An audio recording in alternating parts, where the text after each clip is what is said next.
Shout out kay Batang Healer. Idol, sayang no? Ikaw yung pinagkalooban ng Diyos na binibigyan ng authority na magpapagaling ng may mga sakit. Ang masama lang at masakit, kasi pinagbawalan ka mang gamot sa DOH. Shout out din sa inyo, mga Department of Health. Huwag nyo naman sanang pagbawalan yung tao na nakatulong sa kapwa nila, kasi hindi naman kayo hinihingi ng pera at hindi naman kayo ginugulo. Kagustuhan ng mga tao yan na gumagaling na walang bayad, at lalo na sa mga walang pangbayad. Sample, taong mga mamahirap kagaya namin.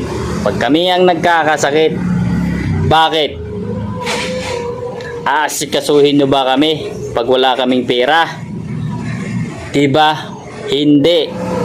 Yung iba dyan, namamatay na lang dahil walang pera, hindi nyo inaasikaso agad.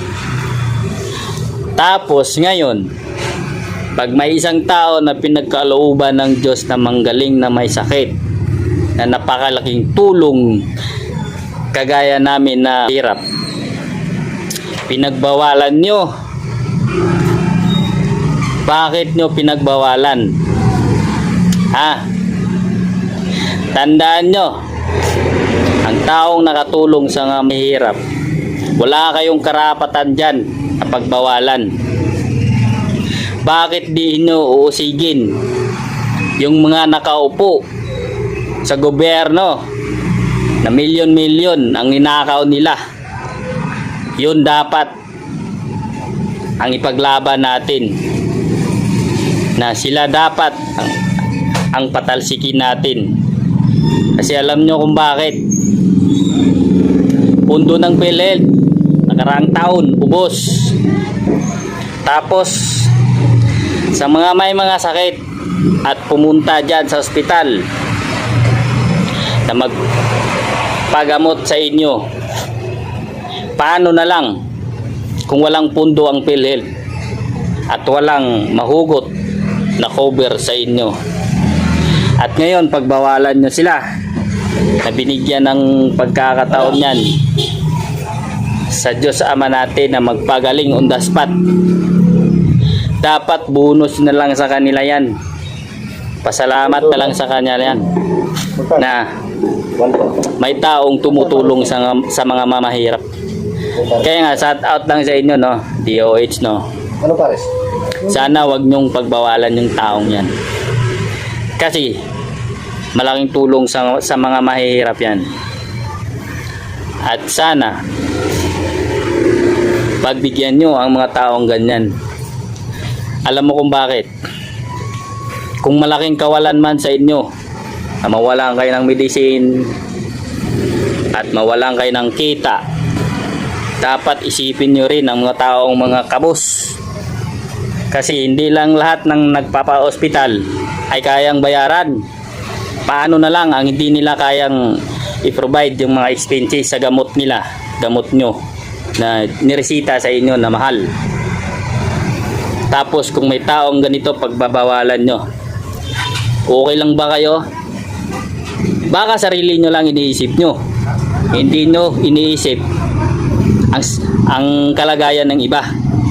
Kaya kayo pinagbawalan nyo sila.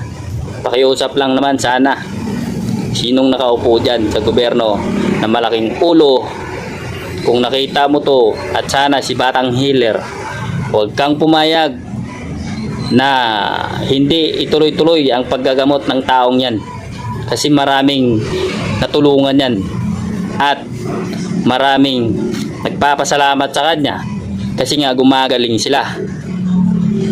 Sana naman panawagan, no, sinong nakaupo dyan at may authority na pwedeng pagsabihan yung DOH na huwag pagbawalan yung taong yan.